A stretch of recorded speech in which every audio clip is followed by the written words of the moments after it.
அதிகமான செல்வம் உங்களுக்கு இருக்கா, உங்களுக்கு வச்ச முதல் செக் பாயிண்ட் அதான், நீங்க கடந்தாகணும். அழகான பொண்டாட்டி, அழகான காதலி உங்களுக்கு இருக்காளா, அதுதான் உங்களுக்கு வச்ச அடுத்த செக் பாயிண்ட். அது பிளஸிங் இல்ல, அது பேர் செக் பாயிண்ட், அதை கடந்தாகணும். எது உங்களுக்கு ரொம்ப பிடிச்ச மாதிரி இருக்கோ அதுதான் உங்களுக்கு வச்ச மிகப்பெரிய ஆப்புன்னு அர்த்தம். மிக அழகான ஹேண்ட்ஸமான கணவர் இருக்காரா, உங்களுக்கு வச்ச செக் பாயிண்ட் அதுதான், அதை கடந்தாகணும். எங்க அன்புல போய் லாக் ஆயிட்டீங்கன்னா எங்க வெளியில வர்றது, எங்க டிட்டாச்மெண்ட்டுக்கு போறது? ஒரு கட்டத்துல கத்துக்கிட்ட வித்தைகள் எல்லாம் மறந்து போயிடும். எப்படி என்ன இது என்ன பண்றது, மறுபடியும் எங்க இருந்து ஆரம்பிக்கிறது ஒன்னும் தெரியாது. கோடி கோடியா பணம் வச்சிருக்கீங்களா, அது உங்களை இறைவன் பிளஸ் பண்ணல, அதுல இருந்து டிட்டாச் ஆகி என்னை பாரு அப்படிங்கிறாரு. மறுபடியும் எங்கேயாவது போய் ஒளிஞ்சு பாரு, வேற ஏதாவது கொடுப்பாரு. அங்க இருந்து வெளியில வந்து என்னைய பாரு, என்னைய நினைச்சு காட்டு அப்படிம்பாரு. இது எப்படி புரிய வைக்கலாம்? நாரதர் கையில எண்ணெயை கொடுத்து அமிச்சார், ஞாபகம் இருக்கா இல்லையா? பெருமாள் என்ன பண்றாரு, ஒரு நாள் கூப்பிடுறாரு, வாப்பா இங்க. நாரதர் போறாரு, போனோன்னு என்ன திமிர்த்தனம் பேசுறாரு.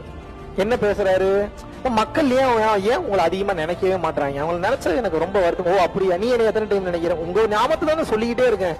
எப்படி சொல்றேன், நாராயண நாராயண நாராயண நாராயண இப்படியே சொல்லிட்டு இருக்க. அப்படியா, சரி ஓகே, பூமியை போய் ஒரு ரவுண்ட் அடிச்சுட்டு அப்படிங்கிறாரு.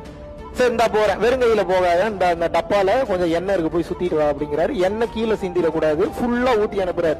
இதுல கவனத்தை வச்சுட்டு சுத்திட்டு வாங்குறாரு. கீழே எண்ணெய் விழுந்துருச்சுன்னா ரொம்ப பெரிய சிக்கலுக்கு ஆளாயிரம், பாத்துக்கணும்னு என்னடா பெருமாளை இப்படி சொல்றாருன்னு சொல்லிட்டு இவர் என்ன பண்றாருன்னா எண்ணெயோட போய் பூமியை சுத்தி வர்றாரு. எண்ணெயிலேயே கவனம் இருக்கு, கீழே விழுந்துடாம சுத்தி வந்துட்டு ஜெயிச்சிட்டேன் அப்படின்னு காட்டுறாரு. எத்தனை டைம் என் பேரை கூப்பிட்டேன்னு கேட்கிறாரு. எண்ணெயில கவனம் வைக்கும் போது ஒரு டைம் கூட கூப்பிடலையே, எப்படி என்னைய மறந்த நீ அப்படின்னு கேக்குறாரு. ஞாபகம் வரலையேங்க, என்னங்க பண்றது? இப்படி தாண்டா அவன் ஏகப்பட்ட கமிட்மெண்ட்ல மாட்டிக்கிட்டு இருக்கான், அந்த மாயையில அவன் சிக்கிட்டு இருக்கான். அதுல இருந்து அவ்வளவு சீக்கிரம் வெளியில வர முடியாது. நீ இதுல எல்லாம் வெளியே வந்ததுனால உனக்கு இது ஈஸியா இருக்கு. அவங்க எல்லாம் பாவம், அவங்க எல்லாம் அப்படி தப்பா பேச நாரதரோட ஈகோ அடக்குனாரான். யாரு?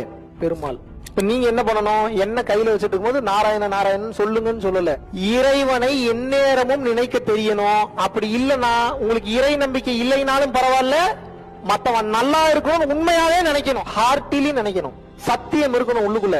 ஒருத்தர் உண்மையாவே நல்லா இருக்கணும் நீங்க நினைச்சீங்கன்னா உங்க ஆக்டிவிட்டியில வெளிப்படும், உங்க பார்வையில வெளிப்படும், உங்க மூச்சுல வெளிப்படும், உங்க பேச்சுல வெளிப்படும், எல்லாத்துலயும் வெளிப்படும். இன்னொருத்தர் நீங்க நல்லா இருக்கணும்னு நினைக்கிறது. உண்மையாவே ஒருத்தர் நல்லா இல்ல இருக்க கூடாதுன்னு நீங்க நினைக்கிறீங்கன்னா காமிச்சு கொடுத்துரும். நீங்க நடிப்பு ஈஸியா தெரிஞ்சிடும், பார்த்தனே கண்டுபிடிச்சிருவாங்க நீங்க போய் பேசுறீங்கன்னு.